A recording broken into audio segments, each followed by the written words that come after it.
अरे गोरिया तो हर आँखिया सीधा दिल पे चल गई। हसत में जैसे बंसुरी हमरा मन में बज गई।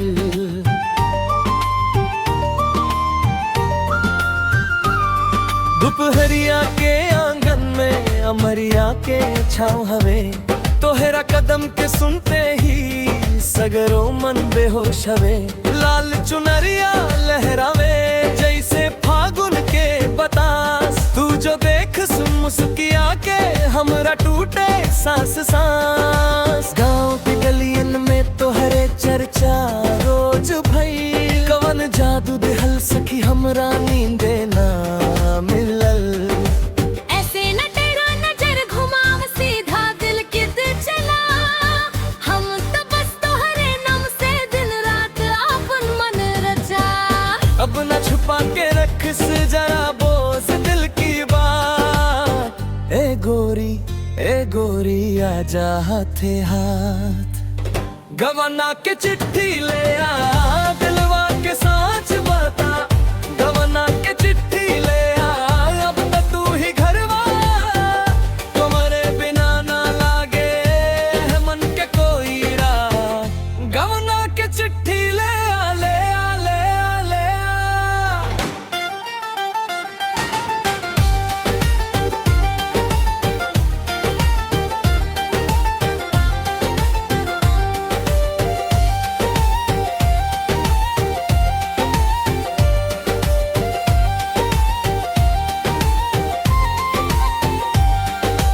हटे बाजार में जब तू घगरा संभार के चल। सुपली में जैसे चांदी सूरज जैसन चमकल। सुबगा जैसे बोलत बारू मीठ मीठ तोहार बोल। हमरा कलेजा के भीतर हिल गइल सागरी धोल। भौजी लोग हंसेला देख के हमरा हाल। हम पे ओकरे में फसल बानी जैसे मेहंदी के लाल। नदिया किनारे बैठ के तुझे देहल सिनोरा। ओकरे बाद से मनवा भइल तोहरे पार। ऐसे न टेढ़ा नजर घुमाओ सीधा दिल के तीर चला। हम तो बस तोहरे नाम से दिन रात आपन मन रचा। अपना छुपा के रख से जरा बोल दिल की बात। ए गोरी आजा हाथे हाथ।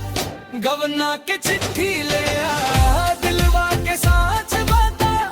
गवना के चिट्ठी ले आ अब तो तू ही घरवा।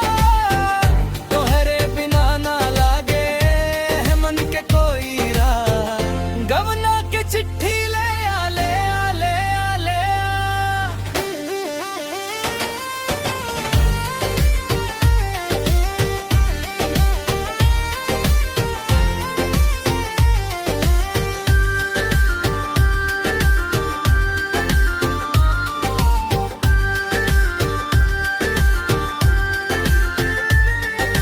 सांसों में तो हरा गंध बसल रातों में तो हर रंग।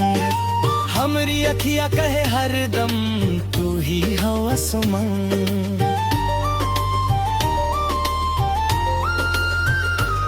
कहस्ता चिट्ठिया लिख दी कहस्ता भेज दी सनेस। एक बेर बस आजा सखी टूटे नाई आस भरोस। अरे रुक से जरा सुन से जरा हमरा मन के धड़कन। एके नाम एके धाम तोहरे बिन सुन आंगन।